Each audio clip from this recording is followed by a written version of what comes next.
Assalamualaikum warahmatullahi wabarakatuh. Good morning, students. How are you today?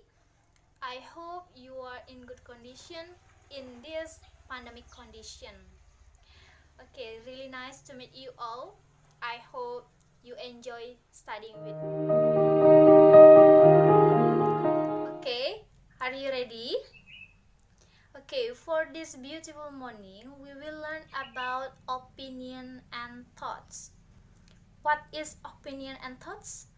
Opinion and thoughts is the expression that we use to tell our opinion about something to someone. Jadi, opinion and thoughts adalah sebuah ungkapan yang kita gunakan ketika kita ingin menyampaikan suatu pendapat mengenai suatu hal kepada seseorang. Jadi, di dalam bahasa Inggris, untuk menyampaikan pendapat kita terhadap sesuatu itu ada aturannya atau ada ekspresi tertentu yang harus kita gunakan. Jadi, bagaimana cara kita menyampaikan pendapat kita terhadap orang lain?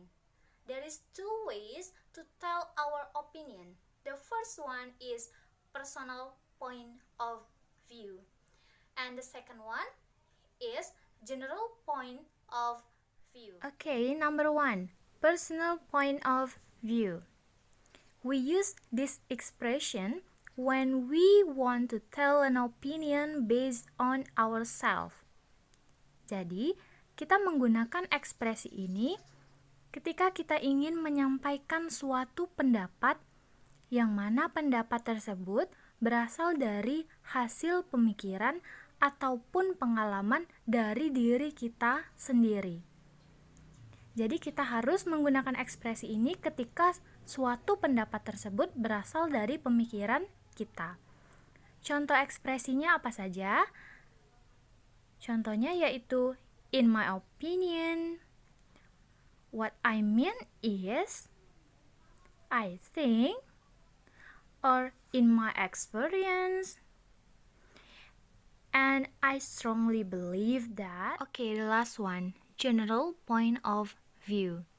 We use this expression when we want to tell an opinion based on general condition or based on some people think.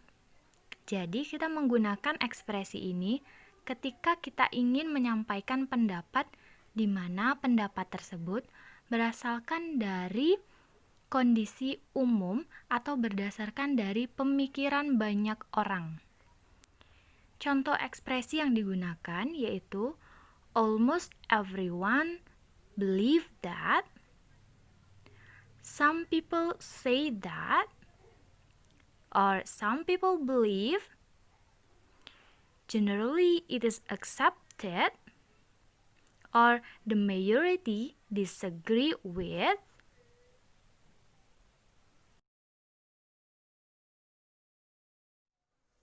Nah, itu tadi cara menyampaikan pendapat kita kepada orang lain. Tentu, of course, we have to answer someone if someone tell her or his opinion. Tentu saja kita harus menjawab ketika teman kita mengatakan opininya terhadap kita.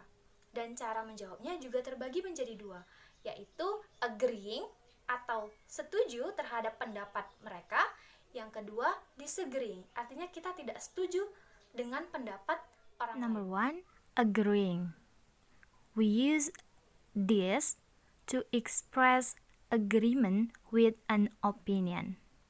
Jadi, kita menggunakan agreeing ini ketika kita ingin menjawab pendapat orang lain bahwa kita setuju dengan pendapatnya.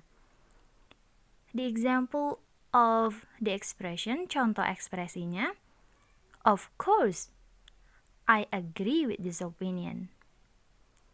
That's a good point. I think so too. The last one, disagreeing. We use this to express disagreement with an opinion. Jadi, kita menggunakan ekspresi ini ketika kita ingin menjawab suatu pendapat, tetapi kita tidak setuju dengan pendapat tersebut. The example of the expression, contoh ekspresinya, I'm sorry, I don't agree with you. I'm not sure I agree with you. Or I disagree with you. Or maybe we can say, I think you are wrong. Okay, students, so far so good? Okay, to make you more understand about opinion and thoughts, let's check this example. I think teacher shouldn't smoke in the class. I agree with this opinion. I'm sorry, I don't agree with you. In my opinion, students should have breakfast every day. It is absolutely right. It's important to gain maximum focus at school. I disagree with you. It makes full and then be sleepy. Okay, students, that's all our lesson for today. Is it easy, right? Jadi dalam menyampaikan opini ada dua. Yang pertama personal point of view, artinya opini dari kita sendiri. Yang kedua general point of view, artinya pendapat dari masyarakat umum atau orang banyak.